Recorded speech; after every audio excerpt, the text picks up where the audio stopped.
Frères et sœurs, le rêve que Dieu m'a donné il y a plus de 15 ans pour la francophonie est en train de se réaliser. Là, juste derrière moi, sous nos yeux, la construction du magnifique centre EMCI a commencé et par la grâce de Dieu, elle sera achevée avant la fin de cette année.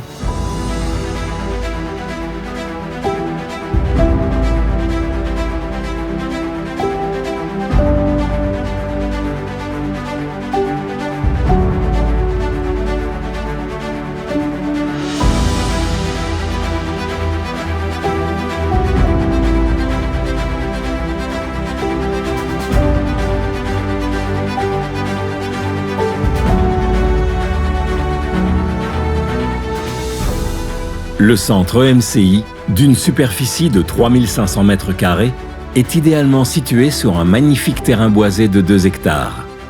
Le centre sera équipé d'un grand auditorium dans lequel nous organiserons des conférences, des émissions live en public, ainsi que les tournages de EMCI Academy.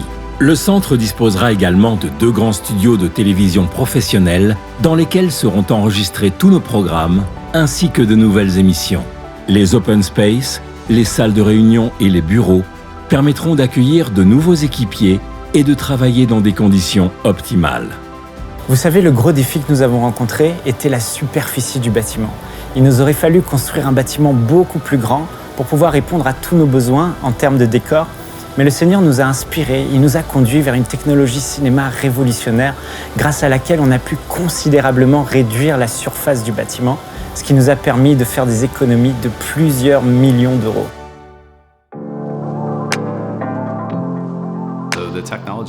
Donc la technologie qui a été implémentée à EMCI est la technologie la plus actuelle sur le marché. La possibilité d'avoir des résultats hyper réalistes est désormais à portée de main, vu l'équipement que EMCI a choisi. Plusieurs des grands diffuseurs au Canada ont voulu se lancer dans le monde des décors virtuels, mais ils ont toujours été hésitants car la qualité n'était pas telle qu'elle l'est maintenant. Le fait de leur montrer les résultats que EMCI ont été capables d'obtenir les a poussés à prendre la décision d'avancer dans la direction des décors virtuels et leurs équipes créatives ont également été inspirées. Donc, un des défis rencontrés en travaillant sur le projet de EMCI est le fait que leur studio se trouve dans un sous-sol de maison. Habituellement, nous travaillons dans un grand environnement avec des studios dédiés. Donc, voyant les limitations du studio actuel, nous avons été surpris de découvrir les résultats que EMCI ont été capables de fournir. Et nous sommes très impatients de voir les résultats qu'ils auront dans le nouveau bâtiment avec des studios professionnels. Ceci est le premier plateau virtuel en 4K que nous ayons fait et nous croyons que le standard a vraiment été élevé au Canada en termes de production virtuelle. Frères et sœurs, j'ai tellement hâte que des hommes et des femmes de Dieu remplis du Saint-Esprit puissent venir ici, dans ce lieu, au centre EMCI, non seulement pour enregistrer des émissions, mais aussi pour vivre des conférences extraordinaires qui seront retransmises directement chez vous, dans vos maisons et partout dans la francophonie, afin qu'un maximum d'âmes soient sauvées, guéries, délivrées par la puissance du Saint-Esprit.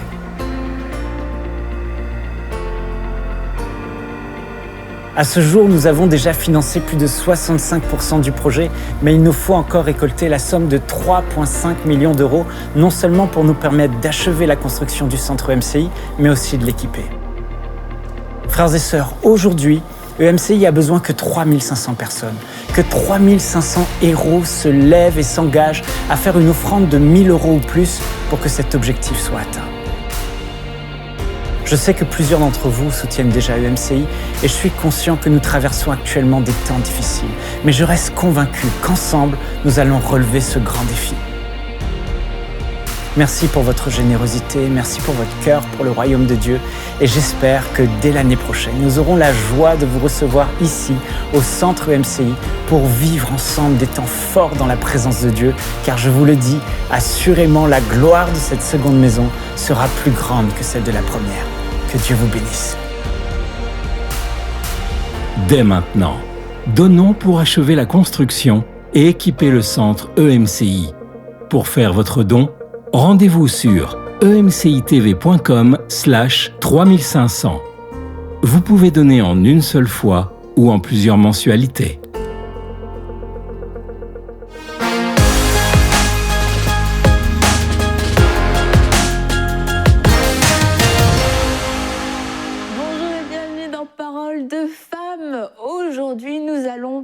de quelle parabole? Allez, je vous laisse réfléchir, je vous laisse deviner quelle parabole. Voilà. Ça commence par un fils? Ça commence par un fils. Bravo, Aurélie. Ça commence par un fils et ça finit aussi avec un fils. Et oui, nous allons parler du fils prodigue. Voilà, pour ceux qui me connaissaient un peu, vous savez que prodige, c'est toujours un mystère pour moi. Mais là, avec cette émission, c'est guéri. C'est le fils prodigue, c'est ça? Le fils prodigue. Mais faut que vous me validiez quand même de temps en temps parce que j'ai encore un peu d'incertitude. Donc, nous allons parler de cette parabole qui est extrêmement connue du fils prodigue. Mais encore une fois, je vous encourage à avoir un cœur ouvert parce qu'il y a quelque chose, il y a une parole que le Seigneur veut vous communiquer à travers cette parabole. Et ça nous apprend à ne jamais nous lasser de la parole, à ne jamais se dire « Oh, je connais déjà ce passage, je l'ai déjà lu plein de fois, on me l'a déjà lu plein de fois », comme s'il n'y avait plus jamais rien à en tirer. Mais la parole est vivante.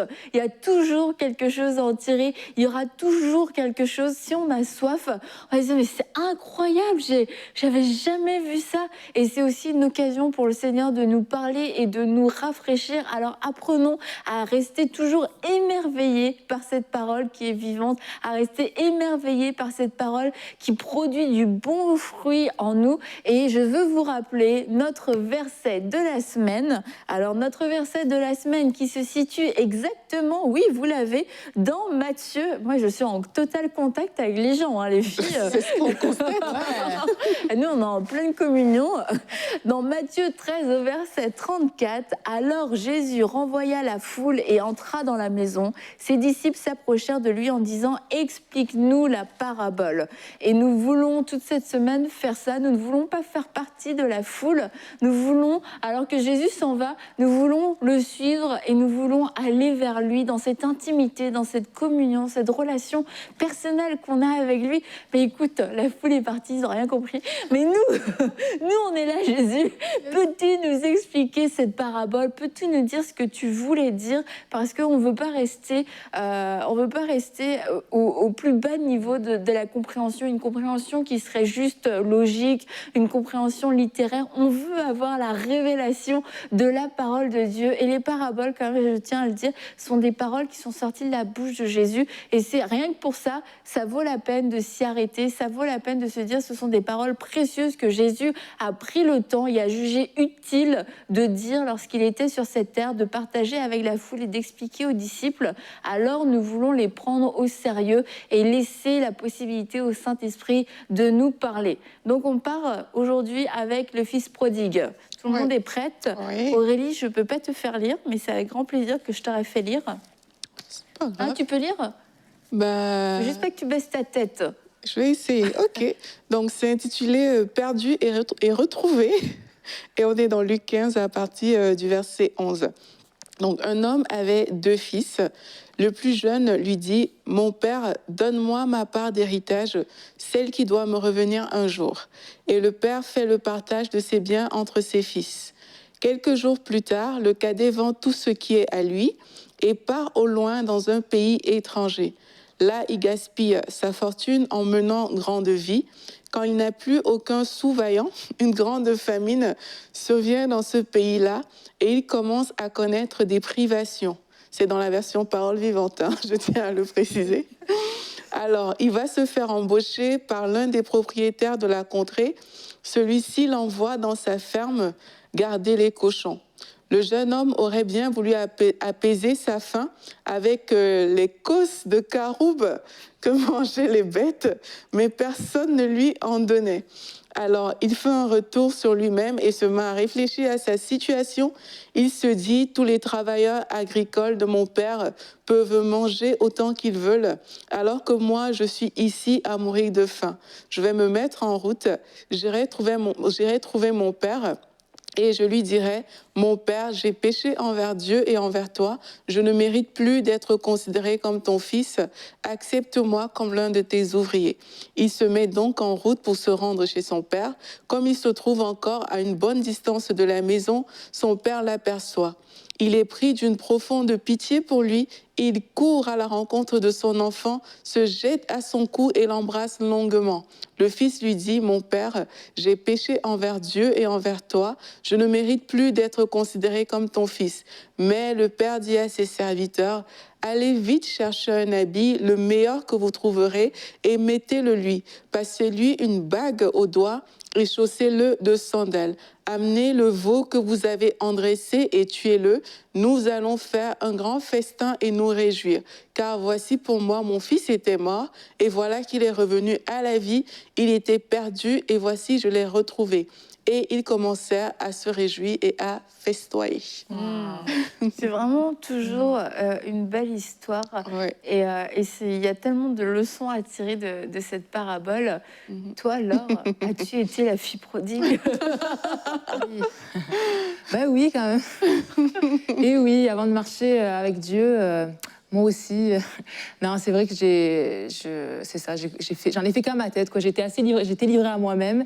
Et ce qui est dommage là-dedans, c'est que dans notre immaturité, en voulant profiter de la vie, comme on dit, on va s'entêter, on va partir tête baissée dans des choses qui finalement, qui nous nuisent plus qu'autre chose, quoi. Ça nous amène à une vie misérable. Quand tu vois le pauvre qu'il était rendu dans l'histoire à vouloir manger la nourriture des cochons, c'est triste, quoi. Puis moi, merci Seigneur, mon frère a prié pour moi pour que finalement, il a aidé à mon changement. Mais c'est ça, mais vraiment, moi, ce qui m'encourage là-dedans, enfin, ce qui me parle, c'est de me dire, n'en arrivons pas là, quoi.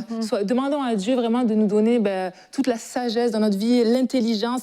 Il y a le Proverbe 3, 21-23, que je trouve qui allait bien, qui est « Mon enfant, sois toujours attaché à l'intelligence et à la réflexion. Ne les quitte jamais. Elles te permettront d'avoir une belle vie. Alors tu avanceras avec confiance et ton pied ne glissera pas. » Et franchement, voilà, là, c'est un sujet, c'est l'histoire, elle est comme ça, c'est vraiment intense, mais dans tous les domaines de notre vie, des fois, on peut quand même s'entêter. Des fois, on peut tête baisser, on se dit, bon, je vais faire ça, sans prendre le recul et dire, attends, Seigneur, donne-moi ta sagesse, donne-moi ton intelligence. Est-ce que je suis sur la bonne voie? Est-ce que je suis sur ta voie?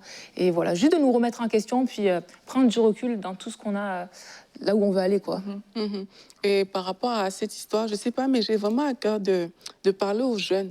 Parce que quelquefois, quand on est jeune, justement, on se dit qu'on connaît plein de choses et on se dit qu'il y a toujours meilleur dehors, meilleur dans le monde. On a envie d'expérimenter des choses, on a envie de goûter à la vie, on a envie de toutes ces choses-là et c'est parfois ça qui nous fait prendre des mauvaises inclinaisons.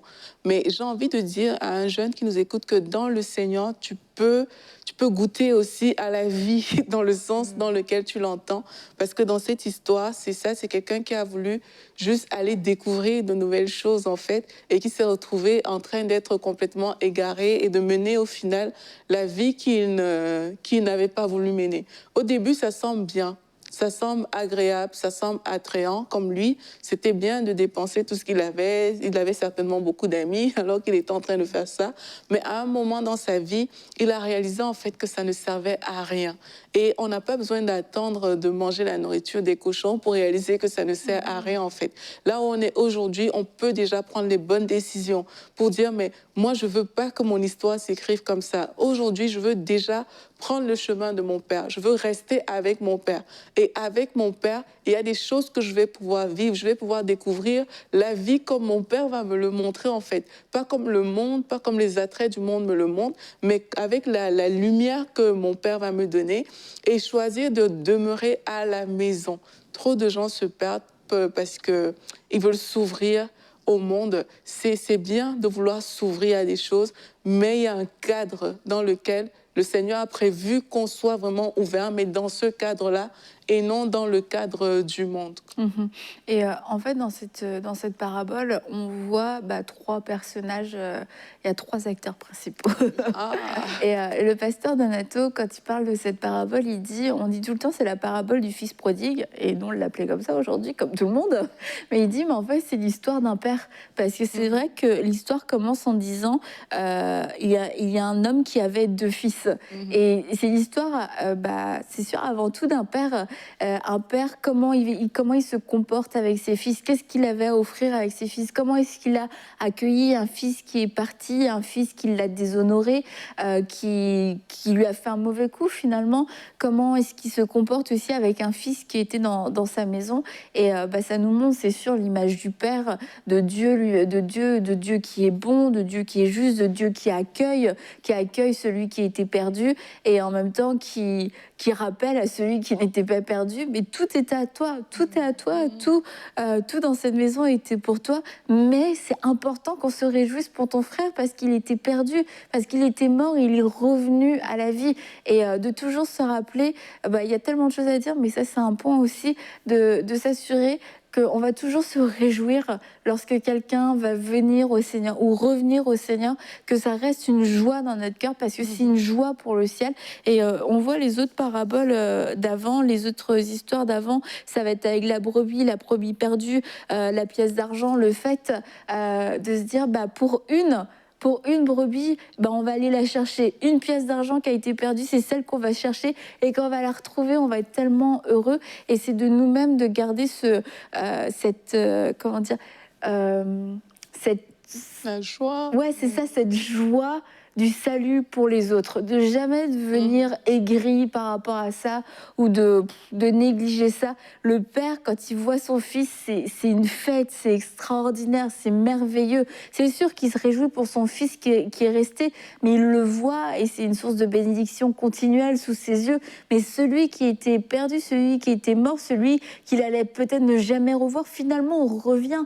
Et quelquefois, nous, dans nos églises, on se réjouit pas assez pour ça, on se réjouit de nos choses à nous, de nos performances, de nos bénédictions, mais on doit chercher, il faut qu'on puisse vivre cette joie de la brebis qui a été perdue, de la pièce qui a été retrouvée, du fils prodigue qui revient, et ça va constamment nous garder éveillés aussi par rapport au perdu. Ça va nous garder notre flamme éveillée par rapport à l'évangélisation, le fait de témoigner, parce qu'on ne sera pas satisfait avec les 99 brebis, on ne sera pas satisfait avec les 9 pièces qui restent, on ne sera pas satisfait avec nos frères et sœurs qui sont dans l'église. On les aime de tout notre cœur, ils font partie de notre vie, on donnerait notre vie pour eux, mais il y a aussi tous ces gens dehors qui sont perdus, et c'est important de ne pas les oublier et de garder ce cœur ouvert pour eux. Ah ouais, c'est vrai que parfois on regarde pas à la bonne place, quoi. On veut quand même faire notre.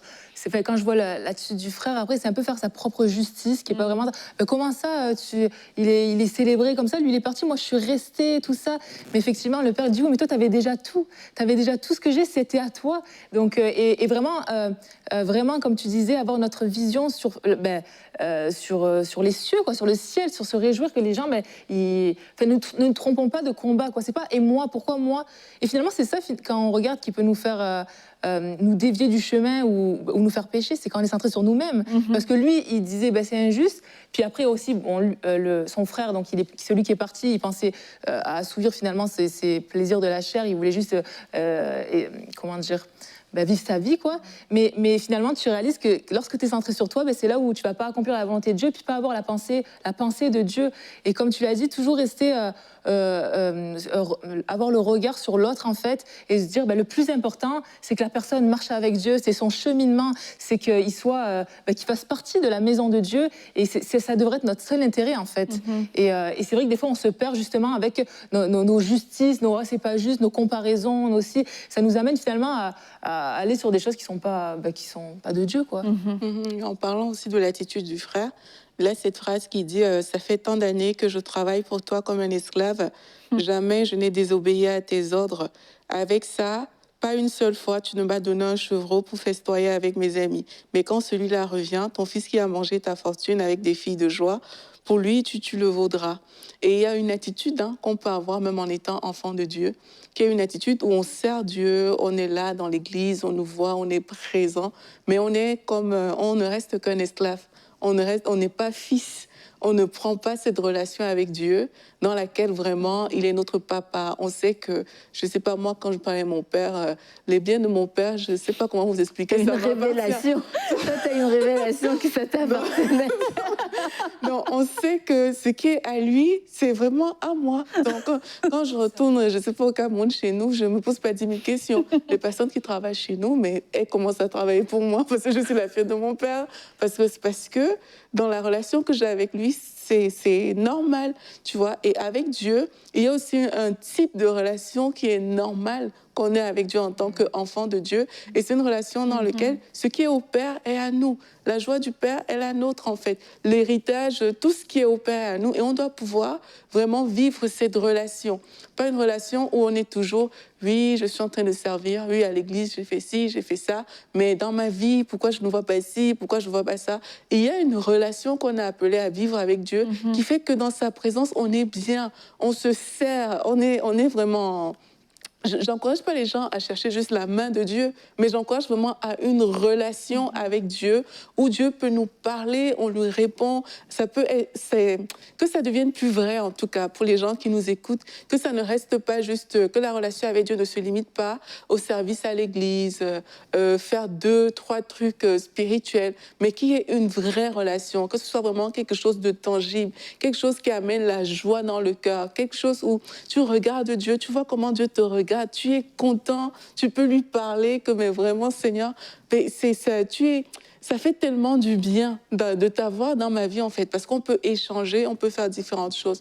Donc, moi, j'encourage les gens à ne pas... tu vas peut-être pas ouvrir ta bouche pour dire que, OK, cette personne-là, regarde comment on la traite et tout, mais dans l'attitude que tu as par rapport à ta relation avec Dieu, par rapport au fait que toi, tu es venu à Christ, cette attitude-là, il faut vraiment veiller à ce qu'elle ne soit pas comme l'attitude du frère qui lui est resté dans la maison. Mais l'attitude du frère, faut quand même dire ce qui est Elle n'est pas mauvaise. Hein. Non, c'est que je pense que plusieurs fois dans notre vie, on peut s'identifier à ça. Mais le fait c'est que la parabole est complète et que son père le reprend quand même. Il dit, c'est comme, oui, je comprends, mais je veux rétablir la vérité. Tout ce qui est à moi est à toi. Tu pouvais l'avoir quand tu voulais. Et ton frère est revenu. Il faut qu'on fasse ça. Et il a pas dit, ah oui, c'est vrai, t'as raison, je me suis un petit peu emportée et tout ça. Donc en fait, si ça nous dérange, si cette histoire nous dérange, de toute façon, elle est là. Et c'est à nous de nous soumettre et de dire au Saint-Esprit, franchement, moi, ça me dérange, je suis pas d'accord avec cette parabole. C'est vrai, finalement, le fils aîné, il était là, il a travaillé, l'autre, il est parti.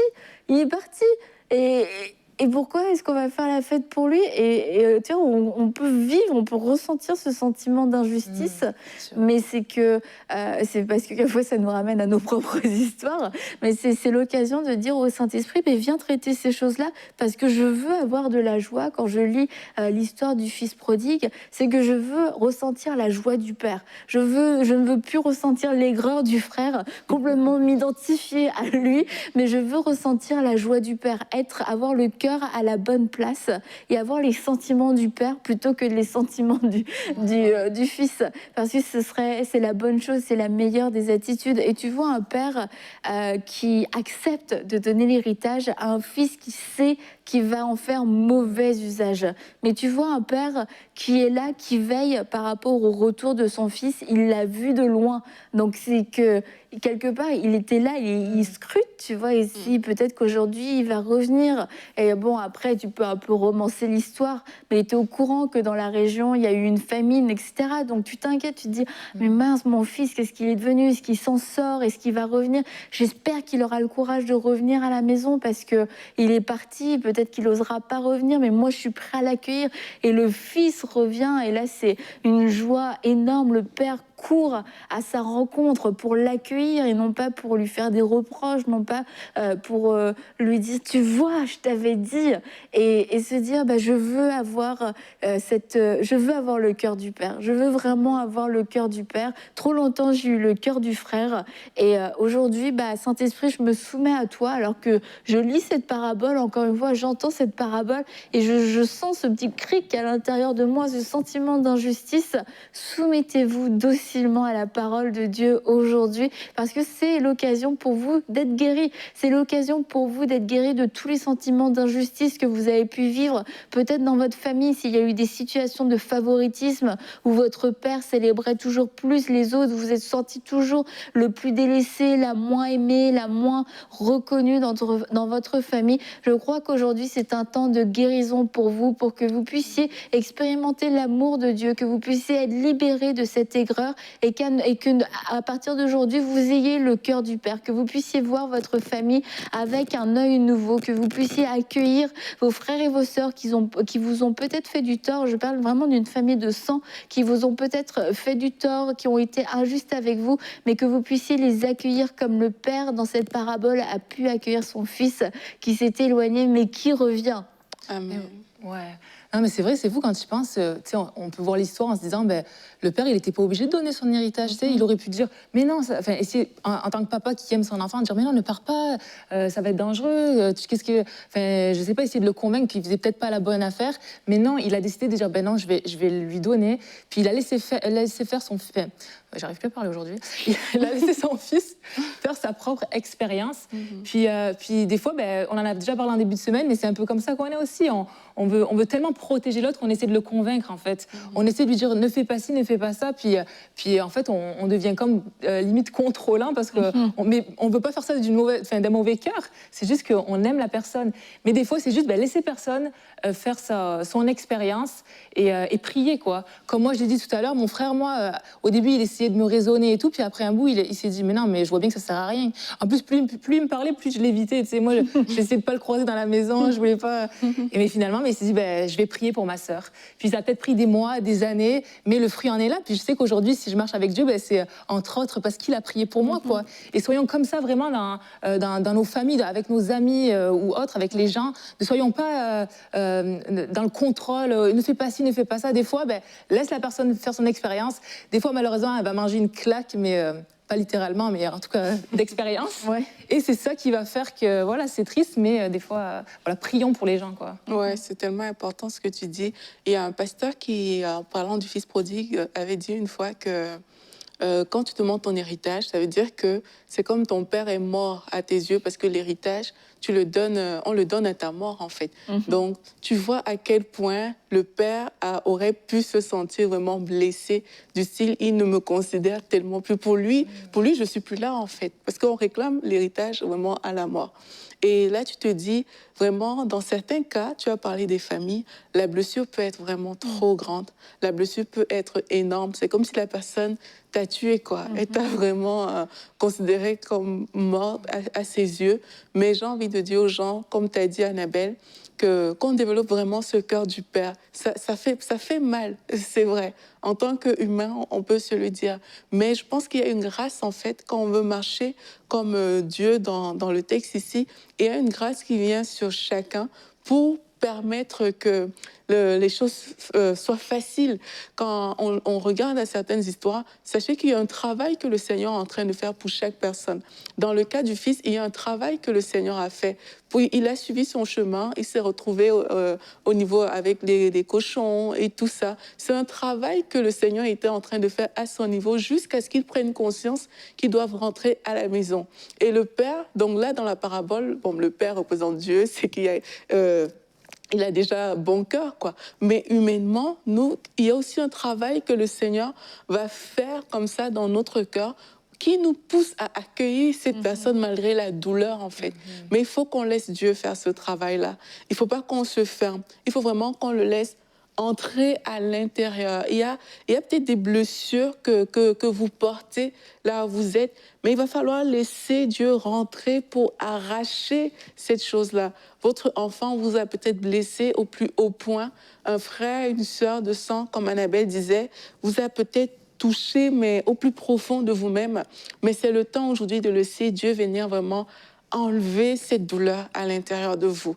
Qu'il prenne ce truc, que cette chose s'en aille, en fait, pour que vous puissiez accueillir à nouveau vos frères, vos sœurs, que ce soit de sang, que ce soit dans le Seigneur. Mais je pense vraiment que des frères, des sœurs de sang, c'est vraiment vers vous que s'orientent nos pensées. Et je vais prier avec vous, vraiment pour que le Seigneur, pour que vous puissiez ouvrir vos cœurs, pour que le Seigneur vienne enlever les blessures qui s'y trouvent et fasse tout simplement cette différence dans votre vie. Seigneur Jésus, merci pour ta grâce.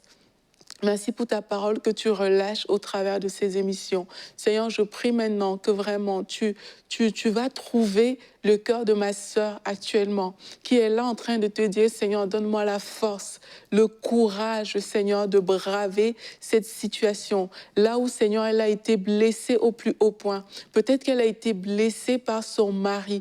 Peut-être que les paroles qu'elle a reçues de lui l'ont fait considérer comme morte, en fait.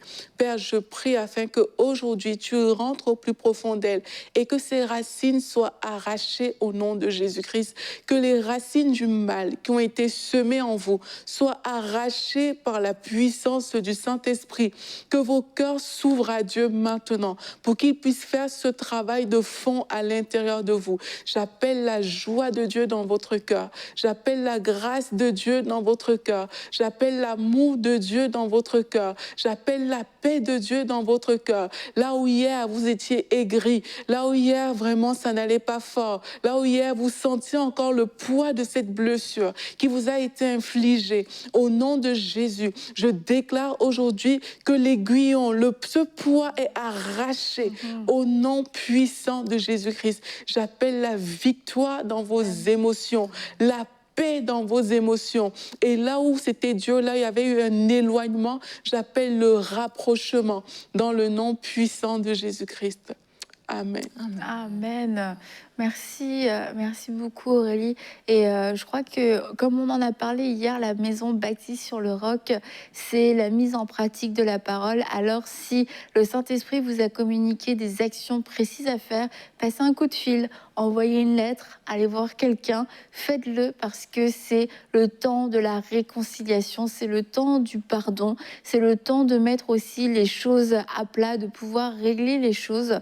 Et vous voyez, quand on vous dit que les paraboles, c'est encore d'actualité et que la parole de Dieu est vivante, c'est une histoire de réconciliation familiale et cette réconciliation, elle est disponible pour vous. C'est le temps pour vous, c'est le temps pour votre famille de vivre cette réconciliation et on se réjouit pour l'Esprit de Dieu qui s'est répandu sur vous et qui va disposer le cœur des autres personnes aussi autour de vous. Et alors, voilà. Laure, est-ce que tu voulais ajouter quelque chose avant qu'on termine ? Vas-y. Parce que moi, je voulais aussi encourager les gens à revenir. Il y a des personnes qui sont parties, mais il faut que vous reveniez à la maison. Peut-être tu es jeune, tu as quitté tes parents, ou même tu as quitté les voies de Dieu, et il faut que tu reviennes à Dieu. Pourquoi? Parce que ne laisse pas que la vie t'enseigne les choses avant que tu ne reviennes, en fait. Dieu est prêt à te recevoir. Il est prêt à t'accueillir. Et vous êtes peut-être en train de m'écouter maintenant et vous vous dites, mais moi, je ne connais même pas le Seigneur Jésus-Christ. On me parle de quelqu'un qui est prêt à m'accueillir. Sachez que les bras de Dieu sont grands, ouverts pour vous. Si vous ne connaissez pas le Seigneur ou si vous avez dévié du chemin, il est là. Il est prêt à vous recevoir dans son royaume. Il est prêt à vous assurer cette meilleure vie, comme celle qu'il a donnée à ce fils prodigue, si et seulement si vous acceptez de revenir à lui ou de lui ouvrir votre cœur. On va prier ensemble aussi si vous souhaitez ouvrir votre cœur à Dieu. Il vous suffit juste de dire, Seigneur, oui, j'accepte de te donner ma vie ou j'accepte de revenir à la maison. Et alors qu'on va faire cette prière, je crois que le Seigneur va vraiment vous rencontrer et écrivez-nous vos témoignages. Il nous ferait vraiment plaisir de les recevoir. Prions ensemble. Seigneur, je te bénis pour toutes ces personnes que tu es en train d'attirer vers toi aujourd'hui. Merci pour cet homme, merci pour cette femme qui a décidé de changer de vie, de quitter radicalement la vie dans laquelle elle était jusque présent pour venir dans ta maison et pour s'ouvrir à toi. Seigneur, merci parce que tu les reçois. Merci parce que leur péché est pardonné. Merci parce que les actions qu'ils ont faites dans le passé, Seigneur Jésus, tu as décidé de pardonner ces péchés. Nous te bénissons pour le retour de tes enfants à la maison et nous te sommes infiniment reconnaissants, Seigneur Jésus-Christ. Amen. Amen. Merci beaucoup les filles. Et donc demain, on va se retrouver pour notre dernière émission sur les paraboles.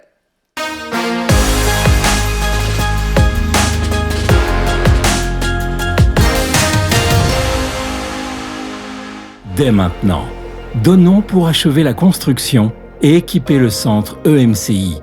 Pour faire votre don, rendez-vous sur emcitv.com/3500. Vous pouvez donner en une seule fois ou en plusieurs mensualités.